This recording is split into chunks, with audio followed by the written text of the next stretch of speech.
এই বড় দলের প্রার্থীদের সাথে দুটো করে ডামি প্রার্থী আছে। কেন ডামি প্রার্থী আছে? এইটা হলো তাদের একটা এজেন্ডা হলো 9টা এজেন্ট 1টা ঘন্টা ইলেকশন ঠান্ডা। সেটা কিভাবে? লাঞ্চের পরে যদি 1টা ঘন্টা পাওয়া যায়, তাদের 3টে এজেন্ট আর 2 ডামি প্রার্থীর 6টা এজেন্ট মিলে আপনার ভোটের বাক্স ভরবে। এই রকম মানে যে জিতবে, যার একটা আসনে বোঝা যাচ্ছে সার্ভেতে যে উনি জিতবে নর্মাল ওয়েতে, তারও এই কনফিডেন্সটা নাই যে উনি ফেয়ার ইলেকশন করবে, তিনিও এই রকম গেমের পার্ট হচ্ছেন। কেন হচ্ছেন? তাদেরকে এনকারেজ করা হচ্ছে। আরেকটা কেন হচ্ছেন? কারণ আমাদের ব্যর্থতা, আমরা গণ অভ্যুত্থানের পরে কোনো আমলা, কোনো অফিসার, কোনো এই সরকারি যারা গোয়েন্দা বিভাগে ছিল, যারা এই ফ্যাসিবাদকে এতদিন বাঁচতে সহায়তা করেছে, যারা এই ফ্যাসিবাদকে অক্সিজেন দিয়েছে, তাদের কাউকে আমরা সরাইতে পারি নাই। তো এই ফ্যাসিবাদে যারা আছে তারা চিন্তা কি করছে, আমি তো বড় চোর, ওরা যদি ছোট্ট একটু চুরি করে দিতে পারি তাহলে আমি আর অত সমান চোর হয়ে যাব, তাহলে আমার আর ধরবে কি, আমার আর বিচার কে করবে, তাই তো এইটাই চিন্তা করছে। যার কারণে আপনি যেই বড় দলটা একটা ফেয়ার ইলেকশন হলে হয়তো ফেয়ারলি বাংলাদেশে একটা ভালো নাম্বার অফ সিট নিয়ে সরকার গঠন করবে, তাদের মধ্যে ঢুকাই দেওয়া হচ্ছে যে ভাই আপনি অন্যটা বাদ দেন, নিজের সিট সিকিউর করেন। এবং আমার কাছে কেন জানি মনে হচ্ছে আমরা 2014 সালের মতো একটা ইলেকশন দেখতে যাচ্ছি, যেখানে দিন শেষে দেখা যাবে যে উপরে যে আছে সে যদি বলেও যে ভাই কিছু সিট ছেড়ে টেড়ে দিয়েন, যেন দেখতে মনে হয় যে এটা একটা ফেয়ার ইলেকশন হয়েছে, কিন্তু আপনারা দেখবেন 300 আসনের মধ্যে 290 আসন পেয়ে বসে আছে, কারণ সবাই তারটা জিততে চায়।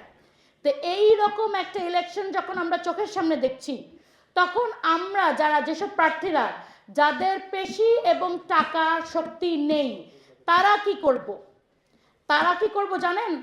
তারা হলো আমরা আমাদের ভোটারদের কাছে বলবো যে আমার কোনো পোলিং এজেন্ট থাকবে না, আমার কোনো গুন্ডা থাকবে না, আমার কোনো পান্ডা থাকবে না, আমার ভোট পাহারা দেওয়ার দায়িত্ব আমার ভোটারদের।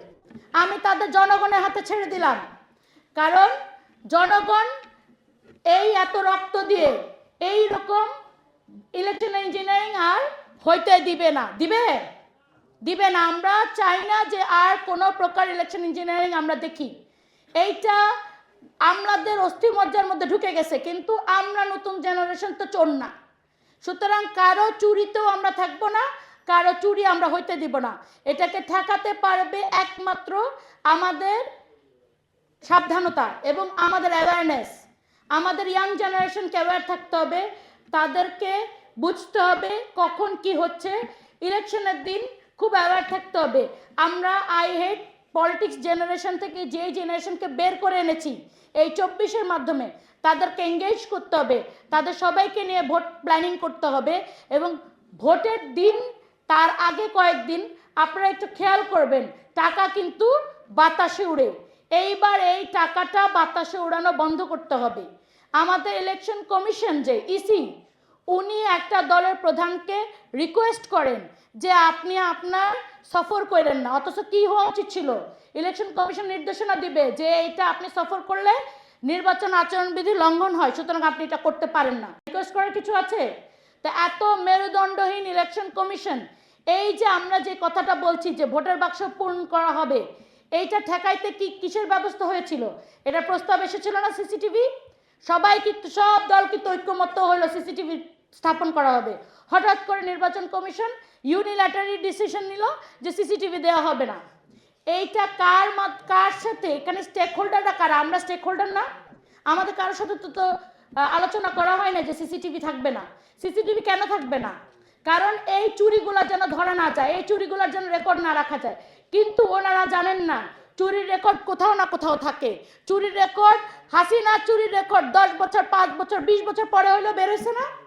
সুতরাং চুরি করে ইলেকশন আপনারা পার পাইতে পারবেন না, এবং প্রত্যেকটা নাগরিককে চুরি ধরার জন্য দাঁড়ায় যেতে হবে। আপনারা আপনাদের নেতা আপনারা সিলেক্ট করবেন, এইখানে আমলারা নেতা সিলেক্ট করবে না। আপনার যাকে খুশি তাকে আপনি ভোট দিবেন, আপনার নেতা আপনার ভোটে আসবে, সেই ব্যবস্থাটা রাখবেন। জি, ধন্যবাদ।